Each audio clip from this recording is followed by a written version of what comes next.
Hello, everybody, and welcome. Welcome to the first day of our mini course. I'm Rachel Jones, the Joyful Space Specialist, author and founder of NourishingMinimalism.com.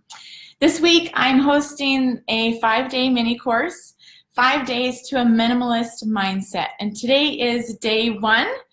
If you're not signed up, you can click the link in the video description and sign up on the blog so you don't miss anything, so you get the emails and the downloads every day. And don't worry if you are seeing this for the first time and want to join. Don't worry about missing anything, because on Friday I will send out a recap page with all the videos and all the downloads, all the emails and everything, so you won't miss anything. If you are already signed up and you have an accountability partner or accountability buddy, go ahead and tag them and make sure that they don't miss this video. So for those of you who don't know, I run a 10-week course and just on decluttering your entire house and simplifying your life.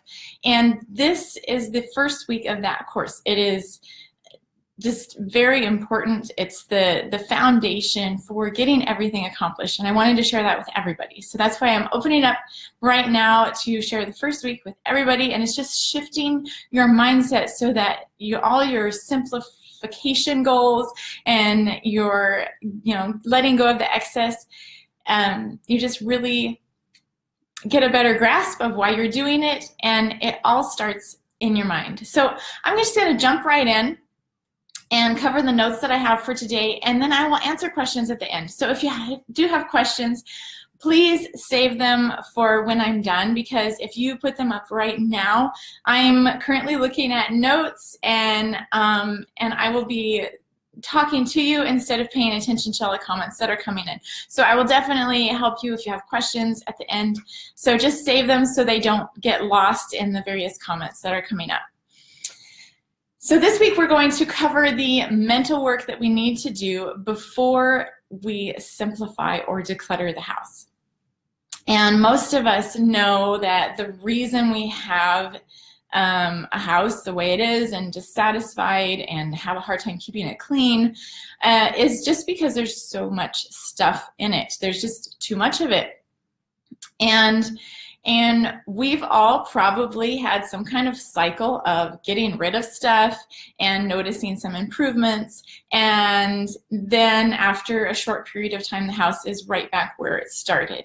And it's, we just have the same issues. So we end up getting rather cynical about our stuff in our house, and we get to the point where we don't really believe that change will happen. And trust me, I've been there, because I decluttered and I got rid of stuff and the house was still a mess all the time, and it just, like, it didn't work. And so I just kept getting rid of things and then getting more things and getting rid of things, and something was wrong. So that's what we're going to talk about.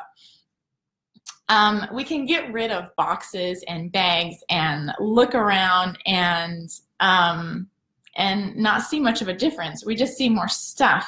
And then we have this cynicism that's built up, and it kind of sabotages the progress that you make when you're discarding excess. So the first thing that we're going to talk about today is that what we think, what we tell ourselves, just the things that we believe. So we all have these stories or things that we say in our mind, like a belief, just something that we tell ourselves frequently that's not necessarily truth, or fact. So some examples of that would be, I don't have time to keep up on the house. Or I don't have the energy to work on this every day, or to work on this as much as I need to. I have to take time off work if I want to get anything done. Or I'm just a messy person. It's who I am.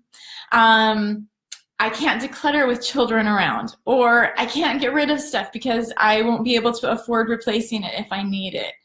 So let's just work through these beliefs a little bit. The first one that I hear pretty much all the time is, I don't have time. And I get it because I myself have 6 kids. They range in age from 4 to 21. I run my own business. I am involved in a ministry. I completely understand this statement, but let's just look at it and break it down. So I don't have time, okay?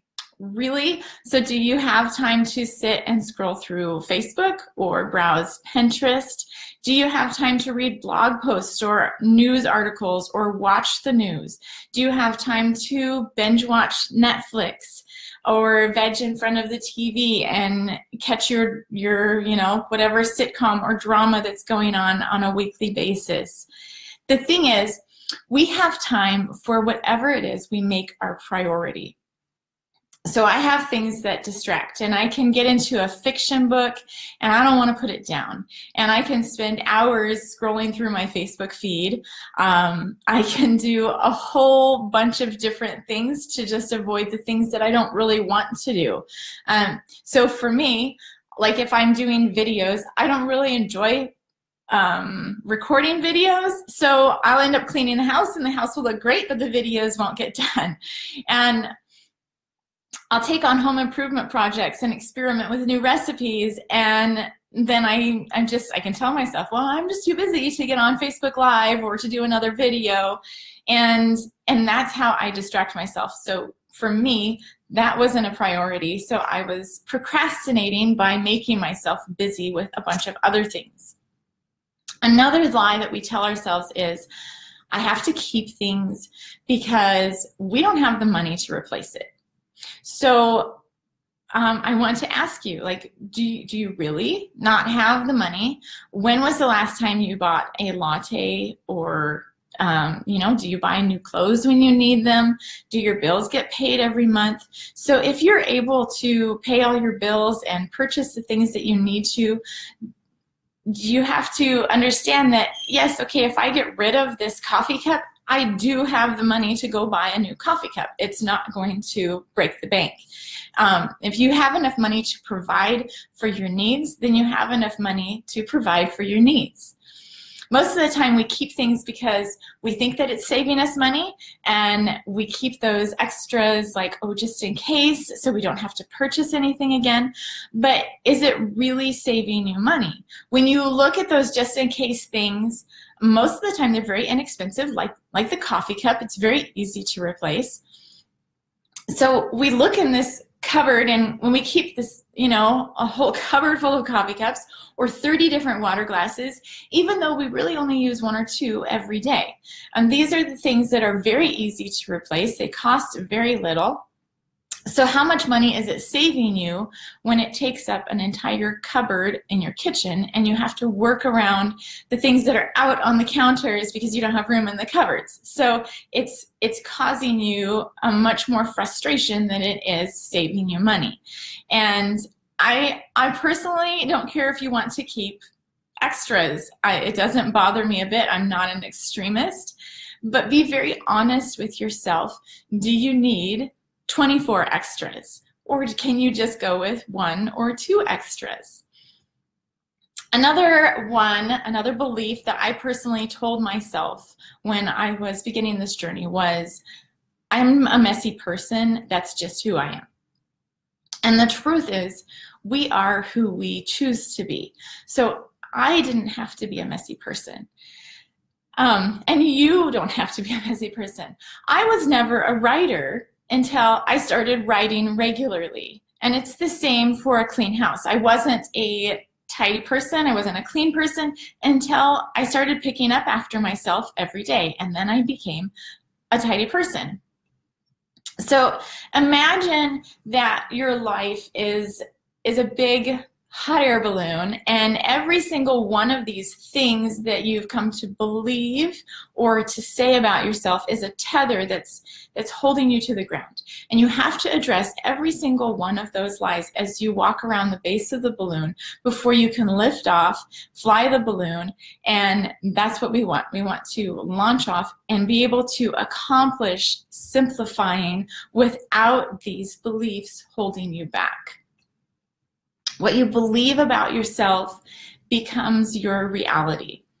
Whatever you focus on comes about in your life. The things that you think about are a self-fulfilling prophecy. Those negative beliefs are the only thing holding you back currently. That's it, just the beliefs. So you do have the time, you do have the ability, you can succeed, and you just need to believe that, and your actions will follow. So however it happens, you've been convinced to believe these lies. Sometimes it's the way we were raised. Sometimes we had a critical person in our life that told us we were incapable or we didn't do things correctly. Whatever it is, today I want you to figure out those things that you find yourself saying. They're either something that you tell yourself, or maybe you even hear it in someone else's voice as you're trying to work, like, well, you don't have time to do that, or you're not good enough, whatever it is, and write it down. And then write down the actual truth, or what you want to be the truth. So keep in mind, we are what we believe. So if you're going to change your reality, it starts by telling yourself what you want to be true of you. So it's not a mystical thing. It's just that what we focus on takes place. And if you don't want it to be true, then you have to change the way you think and the way you talk to yourself and what you believe. So you will become what you believe. And I have a worksheet for those of you who are on the email list. I sent it to you in a download, and you can go ahead and work through that. Or you can just write down on a piece of paper. You can have one side be the things that you tell yourself, and then the other side be the actual truths that you need to replace it with. So first off, I want you to take time and sit down and really think about the lies that you tell yourself, those thoughts that go through your head. And we consider these limiting beliefs, because they are beliefs that limit your abilities. So the worksheet has 2 columns, and I want you to write down the beliefs and lies on the left-hand side, and then on the right-hand column, I want you to write down the truths that need to replace the negative belief. So the first one is, I don't have time to declutter or clean the house, like this as an example. And that would be the lie. And so you would write that down, and then the truth would be, I have the time to do what I need to do. If your lie is, I never have money, the truth would be, I have enough money for my needs to be met. If your lie is, I'm too tired to work on the house, then the truth would be, I have enough energy to do what I need to do. If you say, I am a messy person, then change that to, I enjoy living in a clean space. If you say, I can't do anything with the kids around, then change that to, I'm capable of cleaning the house and teaching the kids to work with me. When you do write down your truth, make sure that it's positive. You want your truths to lift you up and inspire you. For example, perhaps the lie would be, well, I just hate doing the dishes. So you can't force yourself to like doing the dishes, but you can say, I love having the dishes done. And it's just changing that focus from the action to the result. And so if you come to something that you really don't enjoy, I personally never liked doing the laundry, but I do love having the laundry done. I don't want a pile of laundry on my couch or in my laundry room. I want them all clean and folded and put away. And so I love that result. And now, as I've gone through the years and I've told myself that I do love having the laundry done, it's done, and I don't dread it. I actually can't say that I hate the laundry anymore. So that's a very big deal for me, because I did hate it for a very long time. So when you go to do that task and you have this little grumpy voice that pops into your head and think like, oh, I really hate doing the dishes, stop your thoughts and say, I love having the dishes done. and then turn some music on or listen to a podcast, something that you enjoy, put in some essential oils to uplift you and smell good, and say that to yourself. I love having the dishes done, and focus on that. And I'm not going to guarantee that you will love doing the dishes or the laundry just with a few weeks, but you won't hate it anymore. And that's very important. Each time you are decluttering or working on your daily routines, some of these lies are going to come up, and maybe some things that you won't think about right now today as you're writing them down, but they'll come up later. And so you'll want to refer back to this piece of paper so you can remind yourself what the truth is, or you can write down the new one and write down a new truth, and just keep that handy so you can think like, okay, this is the way that I need to think. And you're just retraining your brain to think a little bit differently, more positively, and that you are capable. So feel free in the comments to list your lies and your truths, and also you can do that in our private Facebook group, or you can do that right here on this live video, whatever you want. And if you have any questions for me, I will look at them here in just a second. If you are catching this mini course for the very first time, you can sign up for the emails at the link in the video description.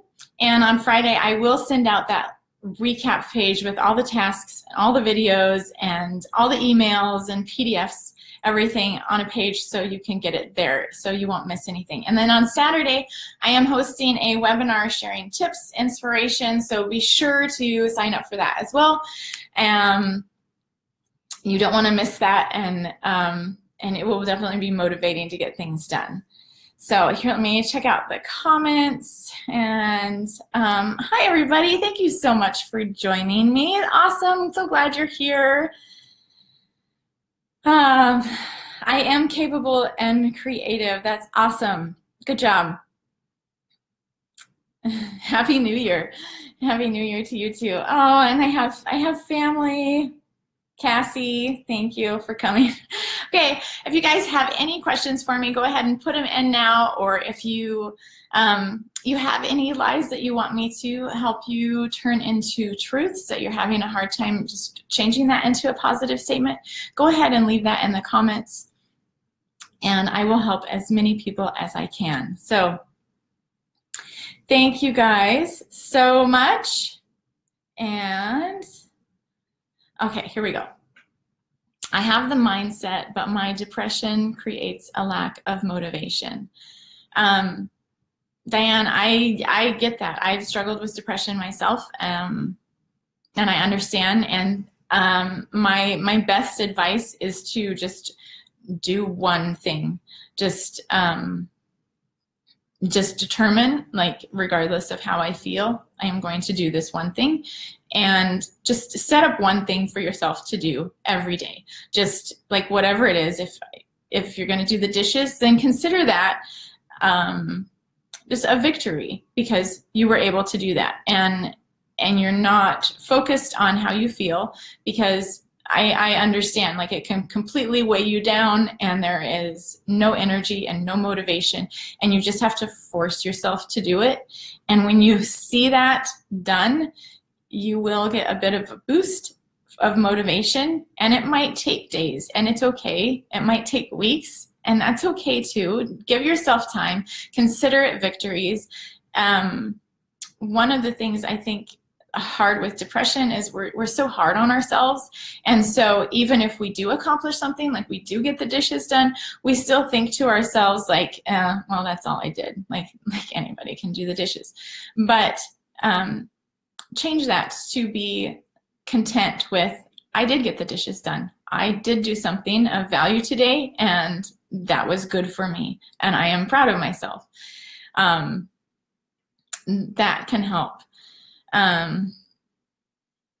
Thank you, Rachel. That's right. Start small. You can do it. Take pleasure in the bit that you did. Okay, so Claire says, it's not my clutter, it's everyone else's. This is a big one, and with those of us who have children and spouses, and like, that's what happens.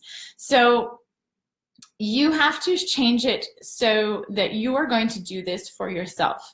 Like, no one else really cares about the house, and you can't make them care about their living situation, but you can take care of yourself, in that I am going to have a clean kitchen because that makes me feel good, and I'm going to do it for myself regardless of whose stuff it is.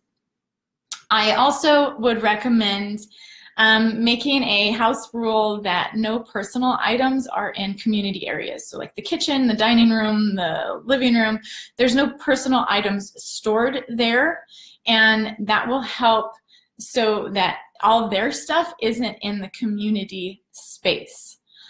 Let's see, I scroll up. You guys are really fast.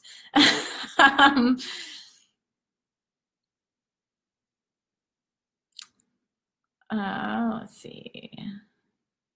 How long have you been a minimalist and decluttering? So for forever I've been decluttering because I didn't have a good method, so I have been doing that for a long time. But as a minimalist, I would say my mindset started to shift in 2008 when I really decided to make that commitment. And I will get into that on Saturday during the webinar. I will tell you my story and how that happened.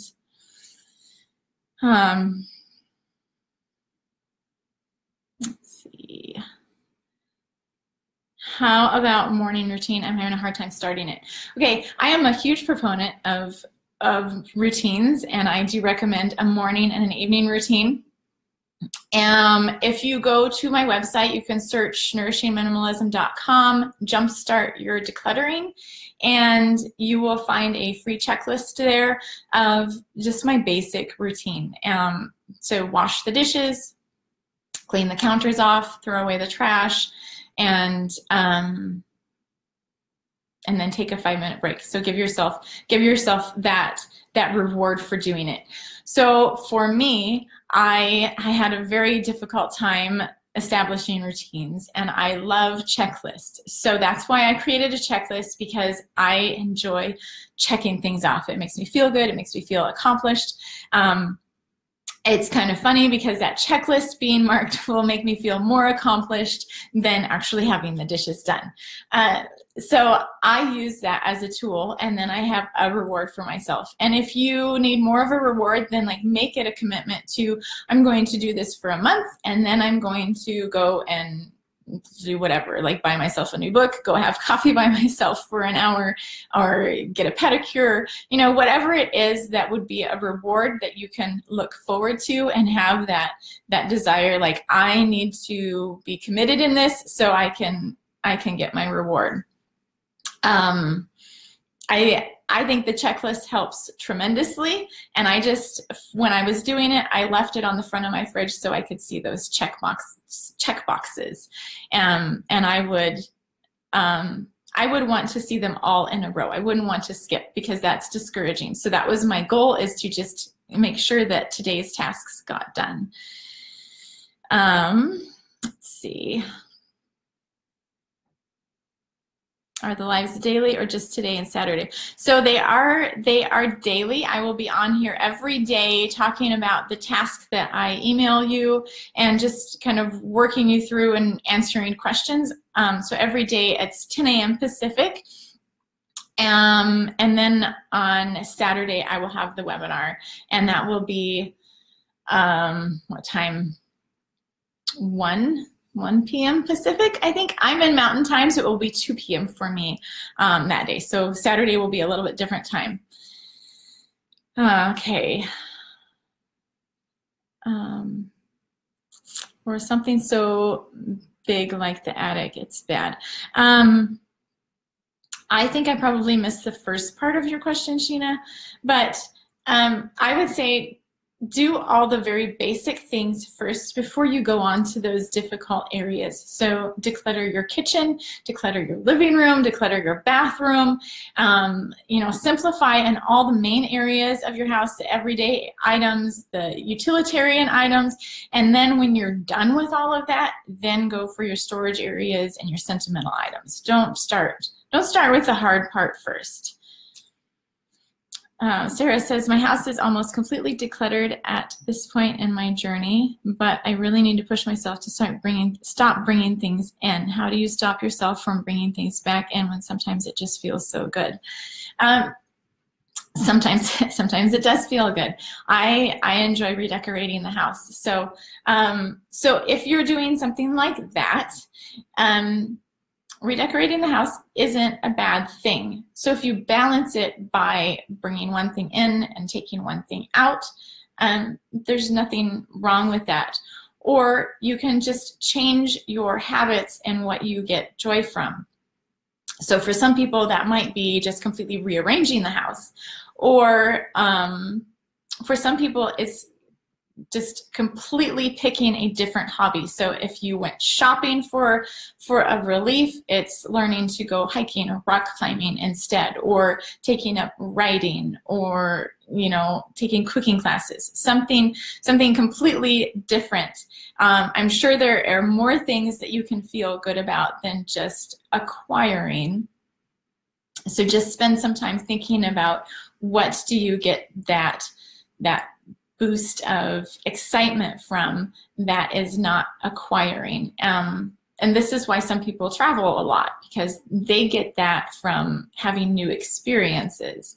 So just spend some time thinking about that. How do you feel about buy, sell, trade sites? They are fine if it motivates you. So for some of us, that would be me. I get very intimidated by taking pictures, writing descriptions, meeting people, coming up with prices, all of that. I hate every bit of it. And if I wanted to do that, everything would just sit in my home. So I didn't allow myself to do that. I just let it go. There were a couple of bigger things that my husband said he would sell, and he took care of that, and if they didn't sell, they were donated. So if it motivates you, then yes, do it. But if you are only holding yourself to this certain standard of like, well, I don't want to lose money, and I should get something back, then don't. That's a perfectionist mindset, and it is preventing you from really using the space in your home the way that you should. So if it's holding you back, don't do it. If it motivates you, then do it. So it's kind of knowing who you are, what your personality is, and what you enjoy doing. I have put a lot of effort in minimalizing in 2017 with the desire that putting extra time in my house would eventually allow me not to have to spend so much time. But after a whole year, I still don't feel freedom. When does this start to happen? This is going to look different for everyone, Bethany. For myself, I did not have a very good method for how I was getting rid of things. So I was getting rid of things, but it wasn't very thorough, and honestly, it took me about 5 years before I felt it. So you probably need to get rid of more, and that's a process. And that's okay. Everybody's process is a little bit different.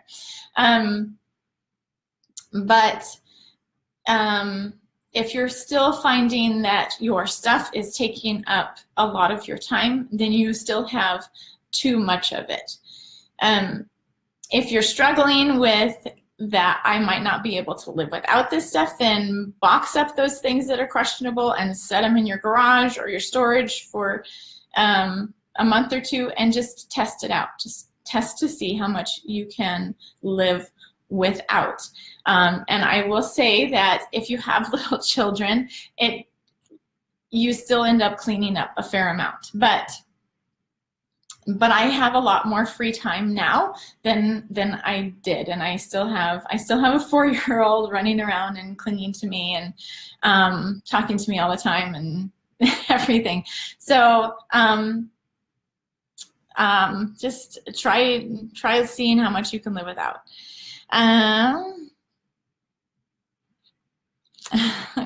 Glad you could join us, Keisha. Okay, I'd love some tips on weaning myself off social media at some point. I'm not ready yet.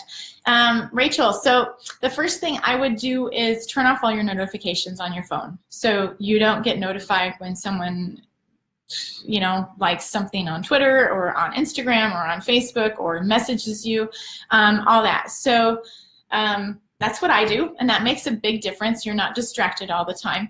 And then the next step would be to just have specific times of day where you spend in social media.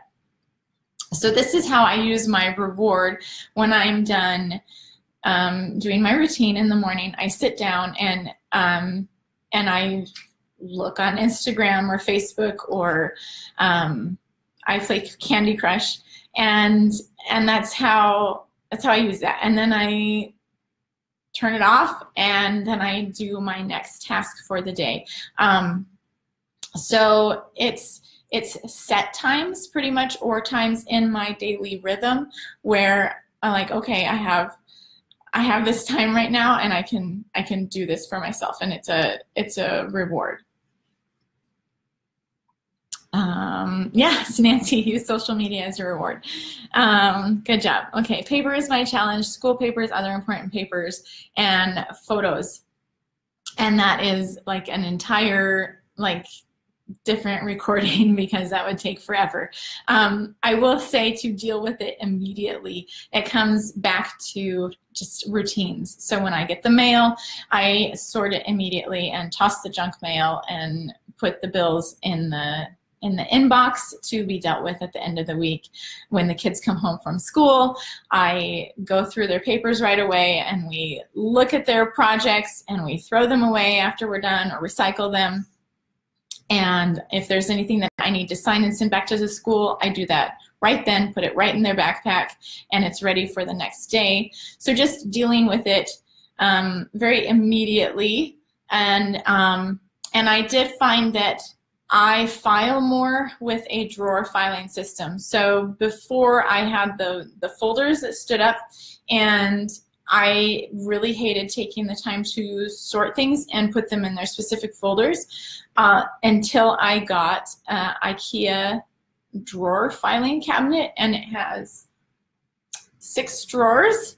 And I have one drawer designated. I've been able to condense them, so I only need 4 or 6 things. So I have you know, bank stuff, mail, important papers, and then I have the school stuff, and I have my business drawer, and I put it all in there. And then at the end of the year, I just take it out of the drawer and I put it in an envelope for taxes, for the business one, that's important for taxes, and I just put it in that, and I write the year on it, and then I don't worry about that.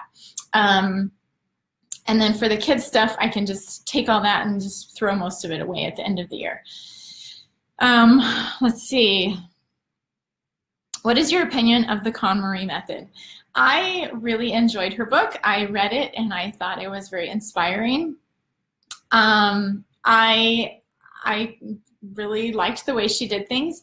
I thought it was a little too overwhelming for certain categories. So the way I work on decluttering is room by room, and I do go category by category in that room. But for instance, when she said to sort your books, pull all your books out, I found that to be very overwhelming, because people who love books have books everywhere, and that might be a very immense amount of books. So so in that case, I personally break it down into okay, if you have an immense amount of books, just work on the fiction books first and sort them first, and then take the next category of books instead of just all of them. Because I have had people in my course that had, I don't know, 10,000 books. I was kind of blown away because I don't have that many books, and then I realized that yes, book lovers do have that many books, and they've built bookshelves and they have libraries.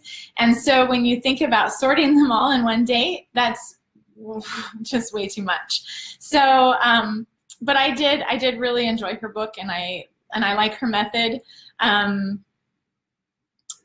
It works for some people and it doesn't work for other people. So not every single method is going to work for every single person, and that's okay. So just go with the method that works for you. So if KonMari inspires you and you can feel like that sparks joy, then that's great. There's a lot of people that look at something like, I have this can opener and it does not spark joy, but I have to have it, so what am I supposed to do? And so I approach things a little bit differently in that I look at the usability and like, well, do I use this frequently? Does this make my life easier? And or is it holding me back? So there's a little bit. Okay, how do you help kids to clear clutter? I have a 14-year-old with disabilities who is attached to every piece of paper she gets. Taking pictures can help you. Since she is that age, if she has any kind of device, tablet or a smartphone or anything, you can have her take pictures of it and file it on her device, or you can open up a Google account, like just a Gmail account where you have Google Drive and you can store them all there. And I found that pictures help a lot with kids, because then you can get rid of the physical item, but you still have that memory. So even with the kids that keep wrappers and things like that, digital clutter doesn't really bother me. I know it does bother some people, but digital clutter is still better in your house than physical clutter. So that would be a start. Or if there's actually things that they're very sentimental about and they have very significant meaning, then you can have them take a picture and they can journal about it so they don't forget that, because most of the time people are worried about forgetting the specialness of that item. So if they were given something, regardless of whether they really like that item or not, they love the person and they love the feeling that they had when they got it, and so they can journal all of that and then keep that in a special folder. Or, you know, if they're very sentimental, they can even have an album with it so they can look at it and remember it whenever they want, and you can let go of the physical item. KonMari really worked for me, but I'm trying to sharpen my decluttering senses. All right, so Dawn says, I have closets of decor and pictures. I'm in a new home and have not determined what I will use, but know that most of it are things that I really don't want to put in this house. Hard to purge items because they are nice, even though I don't want to use them. And some things have sentimental value. So, Dawn, if you haven't decluttered the rest of your house first, I would say do that and save this, because it's a difficult thing for you. So save it until you have a lot of decluttering success, and then come back to it. When I decorate a room, what I recommend is that you take everything off the wall and you put things back up one at a time until you hit that sweet spot of like, I really enjoy this space and I don't need any more. And then give yourself that freedom to pass those things on, because someone else, if they're very nice things, someone else will be thrilled to have them.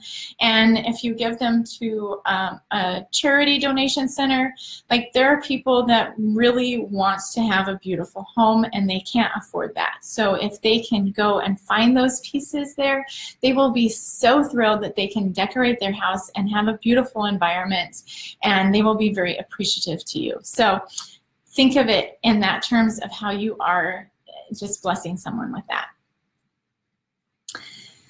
All right, I think that's it. So I'm going to let you guys go, and I will see you on here tomorrow. Same time. It's 11 a.m. Mountain Time. It's 10 a.m. Pacific, and I think 1 p.m. Eastern. If you are catching this mini course for the very first time, you can sign up for the emails at the link in the video description. And then on Friday, I will send out a recap page with all the videos and all the PDFs, everything that you need, so don't worry about missing anything. And Saturday, I am hosting a webinar just sharing my story and just walking you through that and how to be very successful in decluttering. So please be sure to sign up for that. And I will see you guys tomorrow. Thank you so much.